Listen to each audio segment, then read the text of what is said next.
আসসালামু আলাইকুম ভাইরা, তোমরা যারা এসএসসি 24 ও 25 ব্যাচের আছো, আজকে ভিডিওটি তাদের জন্য। তো আজকে আমরা আলোচনা করব সূচক ও লগারিদমের 4.2 চ্যাপ্টারটা। তো আজকের ক্লাসে আমরা জাস্ট বেসিকটা নিয়ে আলোচনা করব। তো পুরো চ্যাপ্টারটি করার জন্য আমাদের এই কয়েকটি সূত্র লাগবে। এদিকে 7টা সূত্র আছে এবং এটা একটা হচ্ছে ইম্পর্টেন্ট একটা সূত্র, এটা অনেক কাজে লাগবে।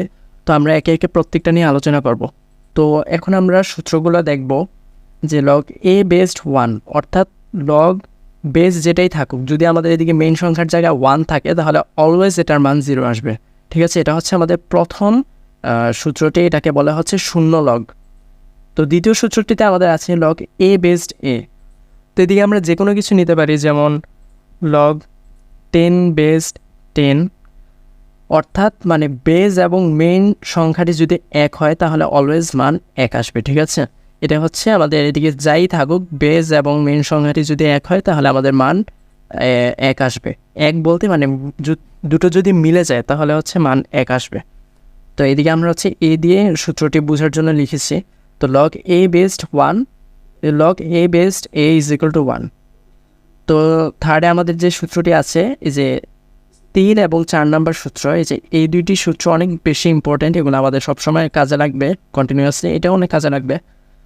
এদিকে লেখা আছে log a based M N, অর্থাৎ M into N,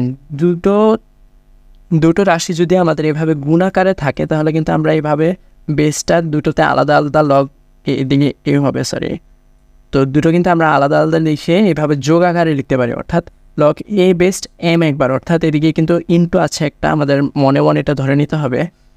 log a based M হচ্ছে একটা রাশি আমাদের এদিকে, এবং লগ এ বেসড এন হচ্ছে একটা রাশি, অর্থাৎ আমরা এদিকে প্লাস আকারে লিখতে পারবো, গুণ থাকলে এদিকে প্লাস আকারে আমরা এইভাবে লিখতে পারবো।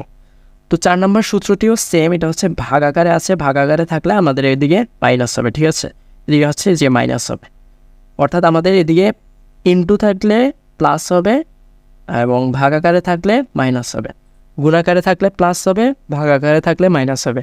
এটা হচ্ছে আমাদের 3 এবং 4 নম্বর সূত্র। 5 নম্বর সূত্রটি আমাদের অনেক বেশি ইম্পর্টেন্ট, অলমোস্ট প্রত্যেকটা অঙ্কতে এটা লাগে। তো log a based m to the power r, তো এদিকে আমরা আর এমনি লিখেছি আর কি বোঝার জন্য। তো পাওয়ার যেটা থাকবে, পাওয়ারটা হচ্ছে লগের সামনে চলে আসবে, অর্থাৎ এই যে এখান থেকে এখানে চলে আসবে।